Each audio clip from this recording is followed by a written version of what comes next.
Assalamualaikum warahmatullahi wabarakatuh. Waalaikumsalam warahmatullahi wabarakatuh. Yang terhormat Bapak Dr. Andes Tahir Magister Manajemen selaku Kepala SMA Negeri 1 Sidayu. Yang terhormat Bapak Ibu tamu undangan. Yang terhormat Bapak Ibu Guru SMA Negeri 1 Sidayu serta teman-teman yang berbahagia. Alhamdulillahirrabbilalamin. Wassalatu wassalamu ala asrafil anbiya'i wal mursalin wa ala alihi wa sahbihi ajma'in. Amma ba'du. Segala puji bagi Allah Subhanahu wa taala yang telah memberikan limpahan rahmat serta nikmatnya kepada kita semua sehingga kita bisa berkumpul dalam acara puncak peringatan Isra Mi'raj tahun 1443 Hijriah dalam keadaan sehat walafiat tanpa suatu halangan apapun. Salawat serta salam semoga tetap tercurahkan kepada baginda Nabi Muhammad SAW yang telah memberikan tuntunan serta bimbingan kepada kita semua sehingga kita berada pada jalan yang terang benderang, yakni ad-dinul Islam. Saya selaku pembawa acara akan membacakan susunan acara pada pagi hari ini. Acara yang pertama yakni pembukaan, acara yang kedua sambutan-sambutan, acara yang ketiga ceramah agama, dan acara yang terakhir yakni penutup. Sebelum acara ini kita mulai, mari kita buka acara ini dengan bacaan suratul Fatihah. Al-Fatihah.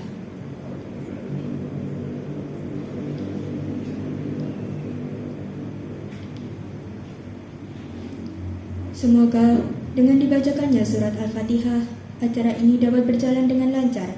Amin, amin ya rabbal alamin. Acara yang kedua, sambutan-sambutan. Sambutan akan disampaikan oleh Bapak Kepala SMA Negeri 1 Sidayu kepada Bapak Dr. Andes Tahir Magister Manajemen. Kami persilahkan. Bismillahirrahmanirrahim. Assalamualaikum warahmatullahi wabarakatuh. Alhamdulillah. Alhamdulillahilladzi adhabanal hasanina rabbanal ghafurur syakur. Asyhadu an la ilaha illallah wa asyhadu anna Muhammadan abduhu wa rasuluh sallallahu alaihi wasallam wa ala alihi wa ashabihi ma ba'du. Yang saya hormati Bapak Ustadz Yahmum, Bapak Ibu Guru SMA 1 Sidayu, anak-anakku, siswa-siswi SMA 1 Sidayu dimanapun berada, puji syukur kita panjatkan kehadirat Allah SWT atas limpahan rahmat, nikmat, kesehatan, kewarasan di tengah pandemi yang masih melanda di negeri kita. Kita masih diberikan kesehatan, kewarasan, merupakan nikmat yang luar biasa. Atas nikmat Allah saya syukuri, alhamdulillahirabbil alamin. Salam salam mudah-mudahan tetap tercurahkan pada junjungan kita Nabi Allah sallallahu alaihi wasallam. Bapak Ibu serta anak-anakku yang berbahagia, alhamdulillah kita tahun ini bisa melaksanakan kegiatan Isra Mi'raj walaupun dilaksanakan secara daring. Mudah-mudahan tidak mengurangi hikmah untuk memperingati Isra Mi'raj, yang mana bahwa di dalam Isra Mi'raj ada peristiwa besar yang mana perintah Allah diturunkan kepada kita, yaitu sholat 5 waktu.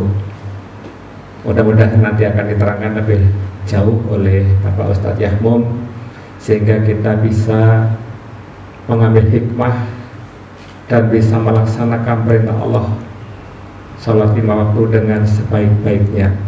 Dan anak-anak tolong diperhatikan betul apa yang akan disampaikan oleh Ustadz Yahmum. Jadikanlah peringatan ini untuk meningkatkan takwa kita kepada Allah SWT. Mudah-mudahan kita senantiasa diberikan petunjuk hidayah dan kita ditetapkan dalam keimanan ila yaumil qiyamah. Mungkin itu yang bisa saya sampaikan. Mudah-mudahan peringatan Isra Mi'raj tahun ini bisa terselenggara dengan sebaik-baiknya dan kita semua bisa mengambil hikmah yang sebaik-baiknya. Itu yang bisa saya sampaikan, kurang lebihnya saya mohon maaf. Saya akhiri. Assalamualaikum warahmatullahi wabarakatuh. Demikian acara pembukaan peringatan Isra Mi'raj. Kami sampaikan terima kasih dan kepada Bapak Kepala SMA Negeri 1 Sidayu diperkenankan meninggalkan tempat. Acara yang ketiga yakni ceramah agama yang akan disampaikan oleh Bapak Dr. Andes Ahmad Yahmun, Magister Pendidikan. Sebelum itu, saya akan membacakan biografi pemateri. Nama, Ahmad Yahmun. Tempat tanggal lahir, Gresik, 26 September 1959. Alamat, Jalan Pendidikan nomor 13 Sidomulyo Sidayu Gresik. Profesi, guru. Riwayat pendidikan, MI Asafiiyah Randuboto, MTS Kanjeng Sepuh, MA Kanjeng Sepuh, IAIN Sunan Ampel, Universitas Gresik. Pengalaman organisasi, Ketua Remaja Masjid, Ketua Takmir, Sekretaris Umum MUI Sidayu, Ketua MKMP Kabupaten Gresik, Pengurus PGRI Sidayu, Nahdlatul Ulama, Bendahara MKMP Wilayah Jawa Timur. Berikut materi yang akan disampaikan. Kepada Bapak Ahmad Yahmun, kami persilahkan. Bismillahirrahmanirrahim. Assalamualaikum warahmatullahi wabarakatuh. Bismillahirrahmanirrahim. Alhamdulillahi rabbil alamin. Wabihi nasta'in ala umuri dunya waddin. Wassalatu wassalamu ala ashrafil anbiya wal mursalin. Sayyidina wa habibina wa syafi'ina wa qurrati a'yunina Muhammadin sallallahu alaihi wasallam wa ala alihi wa ashabihi ajma'in. Qala ta'ala fi kitabil aziz, a'udzu billahi minasy syaithanir rajim. Subhanalladzi asra bi 'abdihi lailam minal masjidil harami ilal masjidil aqsa. Minal masjidil harami ilal masjidil aqsa alladzi barakna haulahu linuriyahu min ayatina innahu wasami'ul basir.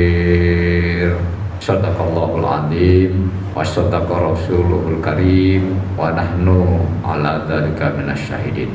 Yang kami muliakan Bapak Kepala SMA Negeri 1 Sidayu beserta seluruh jajaran Wakil Kepala Sekolah, Bapak dan Ibu Dewan Guru SMA Negeri 1 Sidayu yang kami muliakan, segenap pengurus OSIS SMA Negeri 1 Sidayu, dan para siswa-siswi yang kami hormati.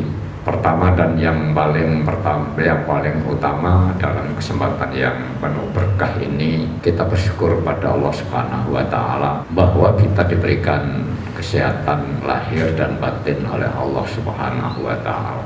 Banyak orang yang lupa bahwa sesungguhnya kesehatan itu adalah sebuah kenikmatan yang sangat besar. Banyak orang yang tertipu, banyak orang yang tidak sadar bahwasanya sesungguhnya kesehatan itu adalah nikmat yang agung. Manusia baru sadar bahwa sesungguhnya kenikmatan itu adalah besar setelah manusia ditimpa penyakit. Kalau manusia sudah ditimpa penyakit, baru sadar betapa besarnya nikmat sehat itu. Oleh karena itu, mari kita pandai-pandai bersyukur pada Allah Subhanahu wa taala untuk menggunakan nikmat yang besar yang berupa kesehatan ini untuk melaksanakan aktivitas-aktivitas yang bermanfaat, yang baik, yang mulia. Ini daripada bentuk wujud syukur kita kepada Allah atas nikmat karunia yang berupa kesehatan. Kita gunakan kesehatan itu untuk melaksanakan kebaikan-kebaikan. Para bapak dan ibu serta anak-anakku sekalian, dalam kesempatan peringatan Isra Mi'raj ini yang akan saya sampaikan pertama adalah Quran Surat Al-Isra. Surat Al-Isra itu menempati urutan yang ke-17 sesuai dengan jumlah sholat wajib yang harus dilaksanakan oleh setiap individu mukmin dalam sehari semalam 17 rakaat. Maka ini sebagai satu ingatan kita bahwa surat Al-Isra yang di dalamnya menerangkan tentang peristiwa Isra Mi'raj, yang inti utamanya adalah perintah sholat itu menempati urutan yang ke-17. Jumlahnya surat Al-Isra yang menempati urutan 17 ini ayatnya sebanyak 111 ayat. Ayat ini, surat ini dinamakan Al-Isra karena menerangkan tentang peristiwa Isra Mi'raj itu sendiri. Dinamakan surat Isra. Ada pula yang menamakan surat ini adalah sebagai surat Bani Israel karena di dalamnya terdapat peristiwa yang berkaitan dengan Bani Israel. Ada juga yang menamakan surat ini dengan surat Subhana, Subhana Maha Suci Allah, karena surat ini diawali dengan kata-kata Subhana. Ini yang berkaitan dengan Quran, surat Al-Isra yang menjelaskan tentang peristiwa Isra dan yang pertama yang akan saya sampaikan kepada para audien, pada anak-anak sekalian, utamanya saya akan membreakdown Quran surat Al-Isra ayat 1 ini. Mengapa surat ini diawali dengan kata Subhana, Maha Suci Allah? Banyak arti kata Subhana itu sebenarnya, antara lain yang Maha Suci Allah, dan arti yang asli adalah menjauh dari. Jauh dari, maksudnya adalah Allah jauh dari sifat-sifat kekurangan. Sabaha itu menjauh, lalu menjadi Subhana, Maha Suci Allah dari sifat-sifat kekurangan. Segala ayat yang diawali dengan kata Subhana itu adalah isinya tentang keajaiban-keajaiban, sesuatu yang sangat-sangat spektakuler. Sebagaimana surat Al-Isra yang diawali dengan Subhana ini menjelaskan tentang peristiwa yang sangat-sangat ajaib, di luar jangkauan akal manusia. Ini bukan berarti bahwa peristiwa Isra Mi'raj itu irasional, bukan. Tetap rasional, akan tapi akal kita masih belum bisa menjangkau ke sana. Karena sesuatu yang sangat luar biasa. Peristiwa ini dinamakan dengan peristiwa yang supra rasional, ya. Jadi di atas jangkauan akal pikiran kita. Oleh karena itu maka di dalam mencerna peristiwa Isra Mi'raj ini kita tidak menggunakan akal semata-mata. Karena kalau kita menggunakan akal semata-mata dan ini tidak bisa kita cerna dengan akal kita, maka bisa jadi menyebabkan kita menjadi kufur, bahaya, tidak terima. Tapi peristiwa ini di samping kita cerna dengan menggunakan rasio kita cerna dengan menggunakan keimanan, dengan menggunakan hati kita. Karena peristiwa Robani itu adalah peristiwa yang di luar kebiasaan. Peristiwa Isra Mi'raj adalah kehendak Allah. Kalau Allah sudah berkehendak, apapun bisa terjadi, sekalipun di luar jangkauan akal pikiran kita. Tapi sesungguhnya kalau peristiwa ini kita cerna dengan menggunakan akal sekaligus iman, keimanan hati kita, maka apapun yang terjadi kita pasti percaya. Karena Allah itu jika menghendaki sesuatu itu pasti terjadi. Idza arada syai'an ayyakula lahu kun fayakun. Jika Allah menghendaki sesuatu, apapun bisa terjadi. Dengan kata kun, jadilah fayakun. Maka sebenarnya banyak hal-hal yang kita tidak bisa mencerna dengan akal pikiran kita. Banyak sekali. Contoh banyak sekali. Tapi kita tetap iman dan percaya bahwasanya segala sesuatu yang di luar jangkauan akal kita ini adalah kalau Allah mengendaki pasti terjadi. Jadi anak-anak sekalian, bahwa peristiwa di dunia ini terbagi menjadi dua. Satu peristiwa kauniyah. Peristiwa kauniyah ini adalah peristiwa yang terjadi berdasarkan hukum alam atau nature of law atau sunnatullah. Dan ini pun yang membuat rumus, yang membuat sunnatullah itu ya Allah sendiri. Contoh bahwa benda yang dimasukkan dalam api, mesti harus terbakar. Tapi kalau Allah menghendaki tidak terbakar, ya tidak terbakar benda itu. Contoh Nabi Ibrahim pada masa Raja Namrud, Nabi Ibrahim pernah dibakar oleh Raja Namrud dengan api yang demikian sangat dahsyat besarnya. Tapi karena Allah menghendaki, ya narukuni bardan wassalaman ala Ibrahim, wahai api jadilah kamu dingin kepada Ibrahim. Maka sekalipun Nabi Ibrahim itu dibakar di tengah-tengah lautan api yang demikian besar, maka seujung rambut pun tidak terbakar. Ini di luar jangkauan akal kita. Ini peristiwa robbaniyah, bukan peristiwa kauniyah. Hukum alam tidak berlaku karena Allah menghendaki itu. Ini contoh. Saya berikan contoh dua saja sebelum masih banyak. Manusia bisa hidup apabila manusia menghirup udara. Ada udara yang bisa dihirup dan paru-parunya bisa menghirup udara itu, bisa memproses udara itu ke seluruh tubuh. Tapi kalau Allah menghendaki manusia dimasukkan ke dalam lautan yang di dalamnya manusia tidak bisa menghirup udara sama sekali, pasti menurut hukum alam, menurut nature of law, menurut hukum kausalitas, manusia pasti mati. Tapi tidak demikian kejadian yang dialami oleh Nabi Yunus. Dalam satu peristiwa Nabi Yunus itu dilemparkan ke dalam lautan, masuk ke dalam lautan yang sangat dalam. Tidak hanya sekedar masuk dalam lautan, tapi dimakan oleh ikan besar, ikan hiu. Di sana 3 hari 3 malam tanpa udara sama sekali. Apa yang terjadi? Nabi Yunus tidak mati. Ini adalah peristiwa Rabbani. Kita harus iman, harus yakin, percaya, dan ada contoh yang jelas. Jadi kalau Allah menghendaki sesuatu, apapun bisa terjadi. Ini contoh-contoh. Nah, peristiwa Isra Mi'raj. Isra itu adalah perjalanan malam. Mi'raj itu adalah naik ke langit 7 sampai ke Sidratul Muntaha. Itu di luar jangkauan akal manusia. Apalagi masa itu belum ada teknologi, belum ada pesawat. Sehingga satu tantangan yang besar bagi Nabi Muhammad SAW untuk menyampaikan peristiwa ini kepada masyarakat jahiliyah pada saat itu.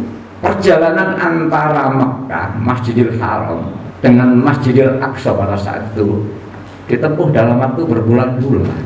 Karena kendaraan yang digunakan adalah unta. Ini Nabi dari Masjidil Haram, dari kota Mekah ke Palestina, ke Masjidil Aqsa, langsung kemudian naik ke atas langit sampai 7 tingkat, sampai ke Sidratul Muntaha. Itu hanya ditempuh pada waktu yang sangat singkat. Oleh karena itu, anak-anak sekalian, ini adalah sebuah peristiwa ujian besar bagi orang-orang yang beriman pada saat itu tentu saja, dan ujian besar bagi Nabi. Bagaimana cara menceritakan, menyampaikannya kepada masyarakatnya pada saat itu yang masih zaman yang masih terbelakang, belum ada kendaraan transportasi canggih sekarang. Tapi kalau kita yakini bahwasanya yang menjalankan itu adalah Allah, maka apapun bisa terjadi. Alam semesta ini bagi Allah bagaikan hanya segenggam bola kecil. Ya bisa saja Allah memindahkan dari satu tempat ke tempat lain dalam waktu yang sekejap. Ya kalau kita tamsilkan misalnya bahwa ada lalat yang jangkauan terbangnya itu maksimal 1-2 kilo lah. Tapi ini ada lalat bisa ke Jakarta, PP ke Sidayu, ke Surabaya hanya dalam waktu 2 jam. Tentu ini bagi lalat-lalat yang lain adalah peristiwa yang irasional. Ya, kenapa lalat itu bisa terbang ke Jakarta hanya bisa ditempuh dalam waktu 2 jam PP, padahal ini di luar jangkauan kemampuan lalat harus jadi. Karena lalat yang satu ini adalah ketika itu naik pesawat. Jadi gambarannya seperti itu. Karena Nabi saat itu adalah naik buruk, kendaraan yang dipersiapkan oleh Allah Subhanahu wa Ta'ala sekali langkah sejauh mata memandang. Maka Nabi pusing, Nabi bingung untuk menyampaikannya ini seperti apa caranya. Kalau mereka itu benar-benar tidak mengimani tentang peristiwa ini. Oleh karena itu maka banyak orang-orang yang semula iman kepada Nabi menjadi kafir, tidak percaya. Ini mengada-ada Muhammad itu. Karena kalian orang yang pertama kali mendapat informasi tentang peristiwa Isra Mi'raj adalah paman Nabi sendiri, Abu Jahal. Ya, Muhammad ada apa kalau putar menung? Ya saya barusan dari melakukan perjalanan dari masjid ini, Masjidil Haram menuju ke Masjid Aqsa, masjid yang terjauh pada saat itu. Lalu saya naik ke langit 1, 2, 3 sampai 7 kembali lagi mendapat perintah sholat. Wah, Abu Jahal tertawa. Kamu itu benar-benar sudah gila. Perjalanan antara Masjidil Haram ke Masjid Aqsa ini baru bisa ditempuh selama 1 sampai 3 bulan. Kamu hanya semalam. Tidak masuk akal. Kamu sudah benar-benar gila ya Muhammad. Akhirnya Abu Jahal mengumpulkan masyarakat Mekah. Dikumpulkan sebanyak-banyaknya. Tokoh-tokoh masyarakat dikumpulkan, orang-orang Islam dikumpulkan. Lalu Muhammad dipanggil, Nabi dipanggil. Muhammad ceritakan apa yang kamu ceritakan kepada saya tadi kepada masyarakat. Bagaimana respon reaksi mereka? Cerita Nabi. Oh, semuanya tepuk tangan, ketawa-ketawa. Nabi dihina, diejek, dianggap orang gila, majnun anta ya Muhammad, masrun anta tersihir. Sehingga banyak orang yang beriman pada saat itu menjadi kafir, nggak percaya. Mereka nggak sadar bahwasanya Isra Mi'raj itu adalah peristiwa robbani, yang menjalankan adalah Allah Subhanahu wa Ta'ala. Maka salah seorang sahabat pada saat itu langsung mengundang Abu Bakar, teman setia Nabi, sahabat karib Nabi, orang yang banyak melindungi Nabi dalam kehidupannya. Akan diketahui bagaimana reaksi Abu Bakar ini. Temanmu sudah gila Abu Bakar. Dia cerita yang benar-benar tidak masuk akal. Lantas bagaimana reaksi Abu Bakar As-Siddiq? Bagaimana responnya Abu Bakar As-Siddiq? Abu Bakar mengatakan, naik ke atas bukit, kalau yang cerita Muhammad, jangankan cerita itu, jauh dari itu aku percaya. Karena Muhammad adalah manusia sejak kecil tidak pernah berdusta sama sekali. Saya yakin, saya percaya. Maka pada saat itu Abu Bakar As-Siddiq diberikan gelar As-Siddiq, orang yang selalu membenarkan kanjeng Nabi Muhammad Sallallahu Alaihi Wasallam. Ini tentang peristiwa Isra Mi'raj, tentang reaksi orang-orang masyarakat pada saat itu tentang peristiwa Isra Mi'raj. Bagi kita orang yang beriman kepada Allah, maka kita harus mempunyai sikap sama seperti sikapnya Abu Bakar. Kalau Allah yang melakukan, kalau Allah yang berkehendak, maka tidak ada sesuatu yang tidak bisa terjadi. Jadi semakin kuat iman kita bahwasanya Allah itu maha segala-galanya. Ini ya. Jadi kata subhana adalah kata yang digunakan untuk mengungkapkan satu keajaiban. Ya, jadi oleh karena itu anak-anak sekalian, kalau kita melihat keajaiban, kita mengucapkan subhanallah. Berapa pemandangan yang indah, subhanallah, maha suci Allah yang menciptakan keindahan ini. Melihat gadis cantik, ya subhanallah, ya. Subhanallah cantiknya gadis itu. Tapi nggak boleh pandang terus ya. Subhanallah cantik sekali. Kita kembalikan kepada Allah yang menciptakan. Alladzi asra. Alladzi asra. Alladzi itu kan Allah. Asra yang menjalankan. Asra itu artinya menjalankan. Allah yang menjalankan pada waktu malam. Nah, kenapa pada waktu malam? Malam itu adalah waktu yang istimewa, waktu yang semulus, waktu yang lembut, yang halus, sangat nyaman digunakan untuk perjalanan, utamanya perjalanan menuju Allah Subhanahu wa Ta'ala. Waktu yang di dalamnya ada satu momen, ada satu saat kita berdoa pada saat itu, doanya dikabulkan oleh Allah Subhanahu wa Ta'ala. Itulah mengapa Nabi melakukan Isra Mi'raj itu pada saat malam hari, malam yang demikian penuh dengan berkah. Oleh karena itu, anak-anak sekalian, jangan kamu habiskan semalam suntuk itu hanya untuk tidur semata-mata. Dalam surat Al-Isra pula Allah berfirman, wa minal laili fatahajjat bihi nafilatan lak asa ayyab asaka rabbuka maqamam mahmuda. Kita jadikan sebagian malam itu adalah untuk melakukan audiensi dengan Allah. Kita lakukan Isra dan Mi'raj menuju Allah. Sebagai nama Nabi di Isra Mi'raj kan pada waktu malam, manusia kita pun, umat Islam pun, orang-orang mukmin pun bisa melakukan Isra dan Mi'raj setiap malam. Dengan cara apa? Melakukan sholatul lail, sholat tahajud. Nah, Nabi bilang as-sholatu mi'rajul mu'minin, bahwa sholat itu adalah mi'rajnya orang-orang mukmin. Perlu kita naik ke arsy, menghadap kepada Allah.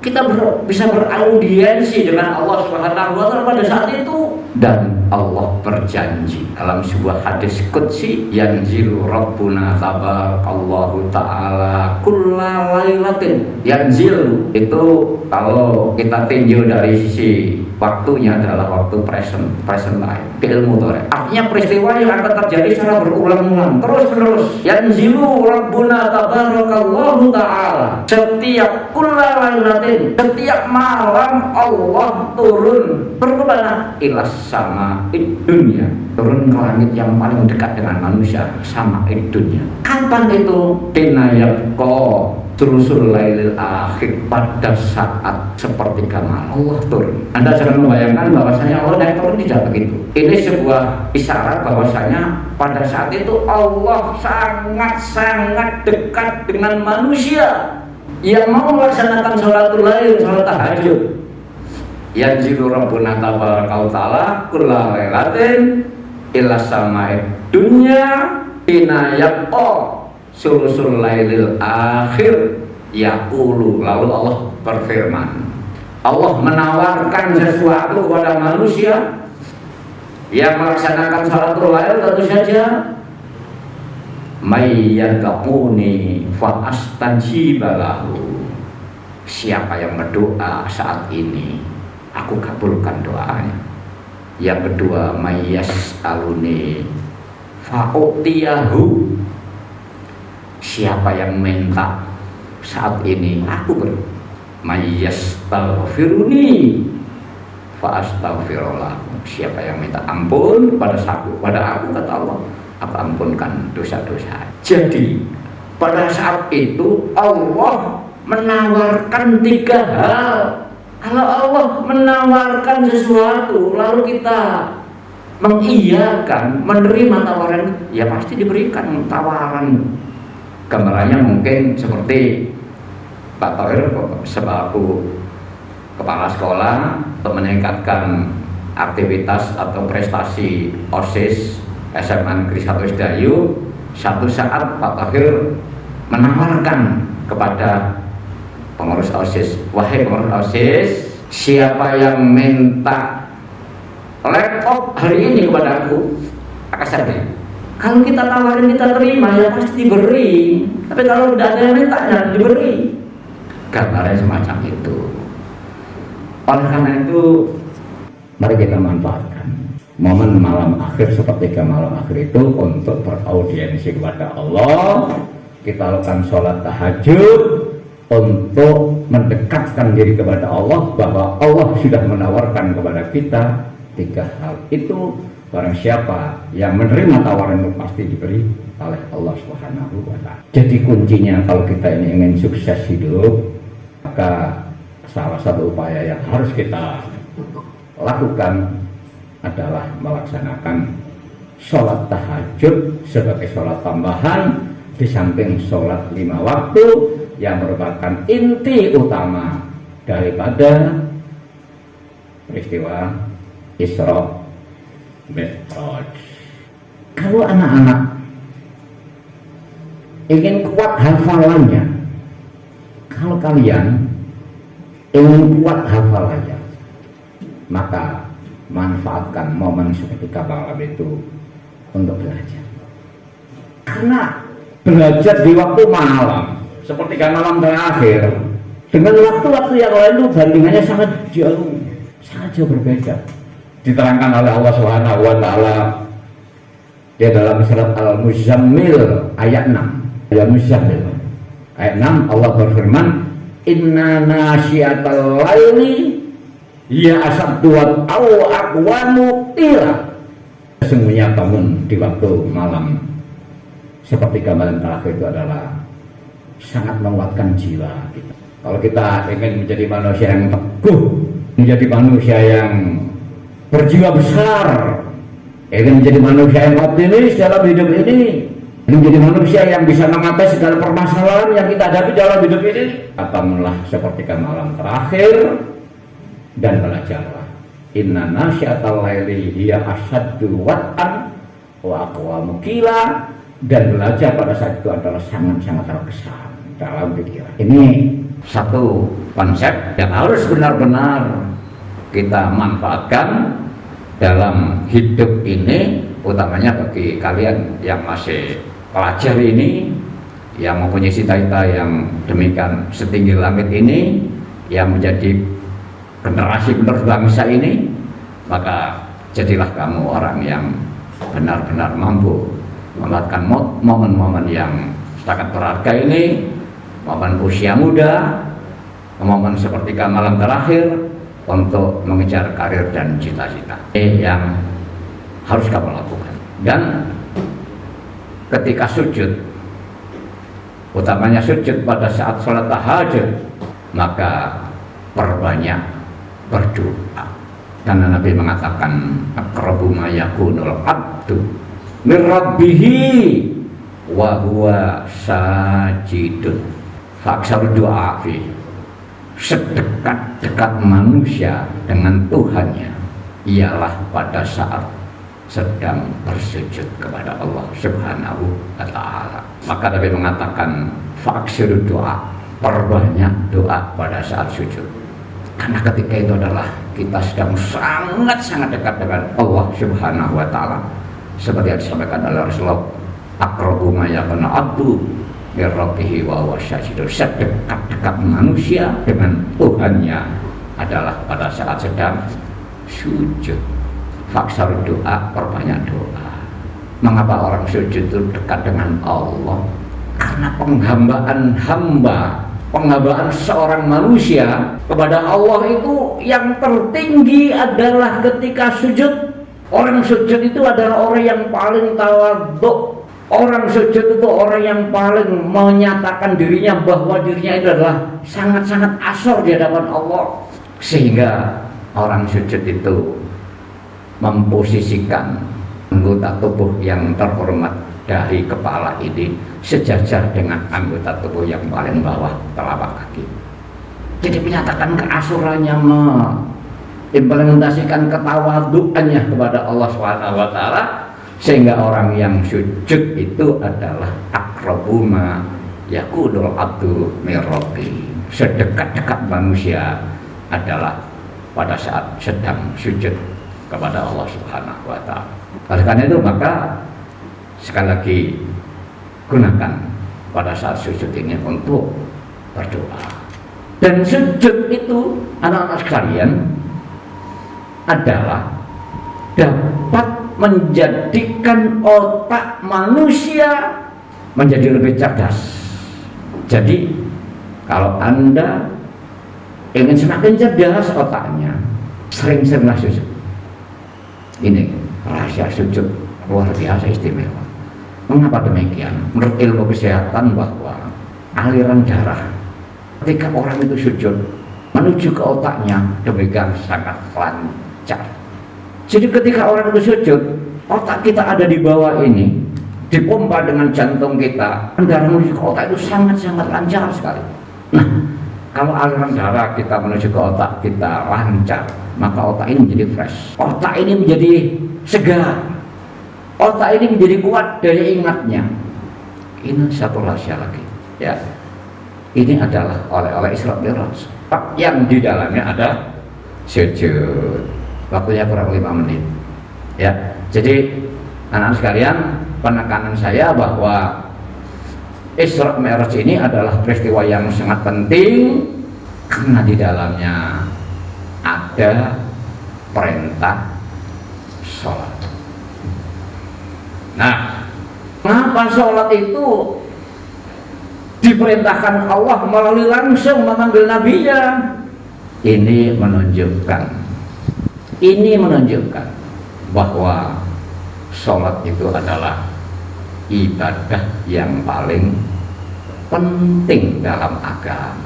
Sampai-sampai ketika Allah memerintahkan sholat ini tidak cukup melalui malaikat Jibril, ada pun dengan SMS, tapi Allah dipanggil langsung menghadap kepada Nabi, Allah memanggil langsung nabinya menghadap Allah. Jadi ini dari sisi cara diperintahkannya saja bisa diambil satu pemahaman, pengertian bahwa sesungguhnya sholat itu adalah ibadah yang terpenting Sementara ibadah-ibadah yang lain cukup melalui SMS. SMS kan cahaya, diwakili oleh malaikat Jibril. Sholatlah satu-satunya ibadah yang tidak boleh ditinggalkan sama sekali dalam kondisi dan situasi apapun, dalam keadaan bagaimanapun. Sholat harus benar-benar dilakukan oleh manusia tanpa ada alasan yang bisa diterima untuk meninggalkan ibadah sholat.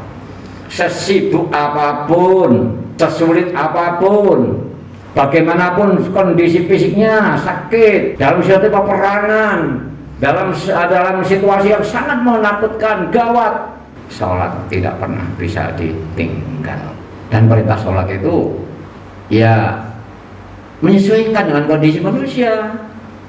Kalau mampu sih harus berdiri sebagaimana yang kita laksanakan tiap hari. Kalau nggak mampu karena sakit, ya boleh dengan duduk. Duduk nggak mampu, tidur terlentang menghadapi berat. Nggak bisa tidur terlentang, berbaring, ya, dengan menggerakkan tubuhnya, kepalanya kalau sujud mengangguk dikit, kalau rukuk mengangguk dikit, sujud mengangguk lebih bawah. Seperti itu. Salam yang oleh kanan, salam kedua oleh kiri, jangan menggunakan anggota tubuhnya yang bisa digerakkan. Kalau anggota tubuhnya tidak bisa bergerak, ya dengan kedipan mata. Kalau matanya tidak bisa bergerak karena ditutup dua-duanya habis operasi dan sakit, dengan gerakan hati. Sampai seperti itu.